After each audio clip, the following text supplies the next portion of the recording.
So last week, Donald Trump returned to the Capitol as president. Naturally, it was nothing short of a spectacle, bombast, theatrics, and a generous dose of self-congratulation. But what really struck me was his speech, where he resurrected that old chestnut, American Manifest Destiny. Now, if you're not familiar with the term, Manifest Destiny sounds grand and visionary, doesn't it? Until you realize what it actually means. It's essentially an excuse for conquest and domination, neatly packaged in the language of exceptionalism. And Trump, he's all in. This time, though, his ambitions have gone interplanetary, that's right. Mars is now the next chapter in America's mythology of expansion. Colonizing a new planet because clearly we've done such a great job of this one. That said, Trump's expansionist dreams didn't begin with Mars. Before aiming for the stars, he floated the idea of buying Greenland, mused about annexing Canada, and regularly invoked the Panama Canal as a symbol of American power. Whether it's land, trade routes, or entire planets, it's always the same story, domination masquerading as progress. But here's the thing about Manifest Destiny. It isn't just some abstract idea. It's a doctrine soaked in blood. It justified the genocide of millions of Native Americans, the theft of their lands, and the obliteration of their cultures. It's violence cloaked as inevitability. And now, Trump is dusting it off and revamping it for a new age. But let's talk about the inauguration itself. Sitting in the front row, like emperors surveying their domain, were Elon Musk, Jeff Bezos, and Mark Zuckerberg. These aren't just tech billionaires. They're architects of modern power.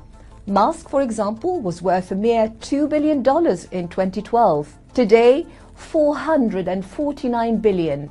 Bezos went from $18 billion to $245 billion, and Zuckerberg climbed from a mere $44 billion to $217 billion. Meanwhile, the federal minimum wage in the US has been frozen at $7.25 an hour since 2009. Let that sink in. These fortunes could end global poverty, yet they've been amassed in a world where millions struggle just to survive. It's the divided states of oligarchy where billionaires thrive and everyone else is left scrambling. And Musk, well, he didn't just show up with his billions. He brought along the baggage of his recent Nazi salute. Yes, you heard that correctly. Musk, with a straight face, threw up a Nazi salute. And what happened? Pro-Israel figures rushed to his defense. Why? Because let's be honest, it's not about anti-Semitism for these people, it's about Israel. Musk parrots their narratives and amplifies their propaganda on X. So a Nazi salute? Apparently that's something they can look past. It's funny, isn't it? Not in a ha-ha way, but in a deeply twisted way. It's not just about money, though. These billionaires are deeply tied to state violence. Google, Amazon, and Microsoft have provided AI tools to enhance Israel's military capabilities. Meta, Zuckerberg's empire, has systematically silenced Palestinian voices, shutting down their stories before they can be heard. And Musk? He's turned X into a megaphone for Israeli propaganda. These men aren't passive bystanders. They're active participants in the machinery of oppression. And speaking of AI, here's where things take a nosedive into full-blown dystopia. For the first time in human history, artificial intelligence is being unleashed at an enormous scale in warfare, and Gaza has been the testing ground. AI-driven drones, predictive algorithms, advanced surveillance, it's like someone watched Black Mirror and thought, let's make it worse. They'll dress it up as precision, but let's be honest, it's cold, calculated, and utterly inhumane. This is mechanized mass slaughter, quicker, bloodier, and more devastating than anything humanity's blood-soaked history has ever conjured. Now, let's move on to the most chilling part of Trump's speech. Behind him stood the families of Israeli hostages, grieving, heartbroken, their pain put on full display. Trump turned to an Israeli mother and declared, "Had I been in power 3 months ago, your son wouldn't have died. We had a deal since July." Well, that's right. But here's what Trump didn't mention: the 10,000 Palestinians killed since July, the 50,000 slaughtered in the past 15 months. No Palestinian mothers were on that stage, their stories unspoken, their humanity ignored. And this silence, it's no accident. In Trump's universe, Palestinians simply don't exist. Their lives don't matter. Their suffering is invisible. But this erasure isn't unique to Trump. It is systemic. It's baked into the fabric of global power. That Trump is now casually floating the idea of ethnically cleansing Gaza is hardly surprising. And why? To make way for glossy sea view real estate developments. Just imagine luxury beachfront flats perched atop the rubble of a war zone. Charming, isn't it? But let's not kid ourselves. This level of callousness isn't unique to Trump. In a recent interview with MSNBC, Biden admitted he had warned Netanyahu not to carpet bomb Gaza. How compassionate of him. And Netanyahu's chilling response? Well, you did it, referencing the firebombing of Dresden and the atomic bomb dropped on Hiroshima. And despite knowing Netanyahu's full intent, Biden still approved the transfer of 50,000 tons of bombs to Israel. 50,000 tons. Just think about what that scale of destruction means for a tiny place as densely populated as Gaza. This isn't just about bombs, though. The machinery of Western complicity is vast.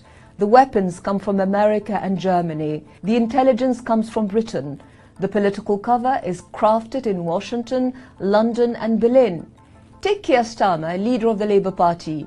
He called it legitimate to cut off food, water and fuel to Gaza, legitimate to starve an entire population. Germany's Foreign Minister Annalena Baerbock went as far as defending the bombing of hospitals where women and children were burned alive. This is what Western power looks like: atrocities rationalized, genocide sanitized, and injustice normalized. And then there's the media. Western outlets do their part by amplifying Israeli narratives and silencing Palestinian voices. The New York Times published fabricated stories about sexual violence perpetrated by Hamas, sourced from a former Israeli soldier masquerading as a journalist. CNN, its staff protested the network's suppression of stories critical of Israel. The BBC, its Middle East coverage is managed by figures with links to Israeli intelligence, as was bravely exposed by British journalist Owen Jones. The result? A distorted reality where Israel is framed as the eternal victim while Palestinians are dehumanized. The truth is, the Palestinian struggle for liberation is the most asymmetric conflict in modern history. On one side, you have Israel, backed by the full might of the West, weapons, intelligence, political cover, AI technology, corporations, media machinery. On the other side, you have Palestinians, isolated, besieged, abandoned. They have no superpower to arm them, no institutions to shield them, no media to tell their stories, and yet they resist. Their very existence is an act of defiance. But here's what gives us hope. People across the world are rising up. In London, Paris and New York, millions have marched for Palestine. Universities have become battlegrounds, with students staging sit-ins and walkouts despite crackdowns. Protests are being criminalized, banners seized, activists arrested, but the defiance remains unbroken. The boycott, divestment and sanctions movement, BDS, is gaining ground, forcing corporations and institutions to sever ties with Israel. And international legal bodies like the International Criminal Court, the International Court of Justice, human rights organizations are investigating Israeli war crimes despite relentless attempts by Western governments to shield their ally. This global resistance isn't just about solidarity.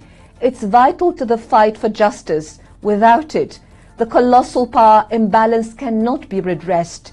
And there are signs of change. In the US and UK, voters are holding politicians accountable. Polls suggest Kamala Harris may have lost up to 20% of Democratic support over Gaza.